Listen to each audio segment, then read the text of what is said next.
What's going on, guys? Welcome on into Second and Short, the NFL podcast radio show with your host, Tyler Louder. In our final segment here, we are going to be breaking down the legendary, the extraordinary career of Hall of Fame, future Hall of Fame, quarterback Drew Brees. Now, I think he's a first ballot Hall of Famer. I don't care what anybody says. I was listening to somebody on ESPN, and one of these hot takers, Max Kellerman, and he kind of was just saying, I don't think Drew Brees is a top tier quarterback. Literally, the day after he retires, he wants to drop the news of just like his opinion, his hot take that everybody thinks that they need to hear at this moment, that Drew Brees isn't, in that top elite of the time he played. And here's something that we need to just remember, okay? Drew Brees holds records. He holds accolades. He literally turned a city, not a team, he turned a city around. Winning just provides a breath of fresh air. It provides life into that city. It gives them hope. So starting off at number one, the top 5 greatest moments of Drew Brees' career is obviously winning the Super Bowl, and he did so, like I said, in this like literally the greatest redemption story of New Orleans. And it's almost like it's like the perfect writing. They redeemed themselves. They've won the victory at the end of the movie, and you feel satisfied watching it, and it makes you feel good. And that's what Drew Brees did.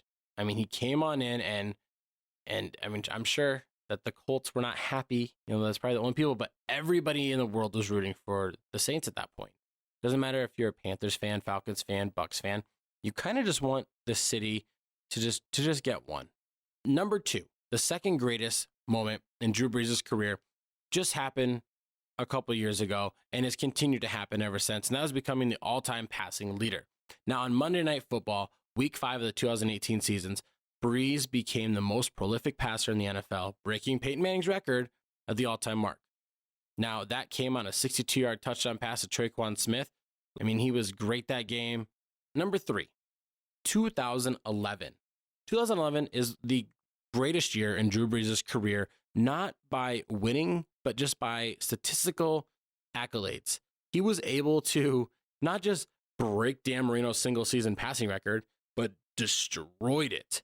5,476 yards, and he almost wins his first MVP, but it was given to Aaron Rodgers instead.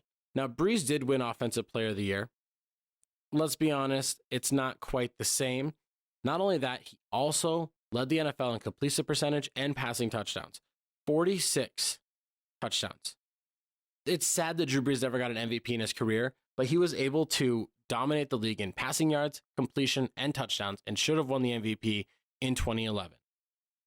Number 4, back in 2006, he won the Walter Payton NFL Man of the Year award. And I know that a lot of people don't really care about this award, but to me, it's a great thing because I feel like you can be a great athlete, and that's awesome. But in today's day and age with the digital world and social media, I feel like you have to be more than that. You can't just be a good athlete. I feel like you have to be a great person. And I feel like winning the Walter Payton Man of the Year award, just even being nominated, kind of shows that you're a great person, giving back to your community in some way.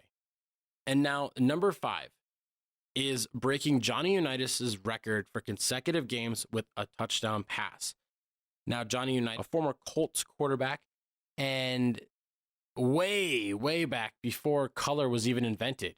There was real life was black and white, I believe, back then, and they were playing on dirt and rocks. But Johnny Unitas, 48 consecutive games touchdown pass, and that's a huge record. That's 3 straight seasons now. With that, Drew Brees broke that record in 2012.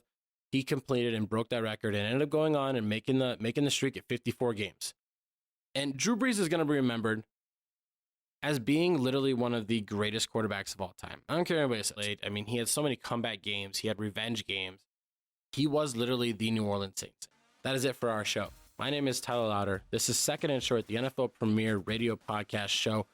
Be sure, if you guys miss any of this show, check us out on anywhere you get your podcasts. We're on Apple, we're on Spotify, we're literally on Google Podcasts. We're everywhere. You can recap the show there. Also, check us out on YouTube at Second and Short, as we will have clips and breakdowns from this show. see our posts on Instagram, Facebook, and Twitter as well as we interact, put up polls, and give our thoughts on all live breaking news. Check us out on TikTok, where we're going to break down different videos in top 10, top 5 situations, and you can get little quick minute hot takes and breakdowns, journalistic views from me. Thank you guys. You guys have a great day.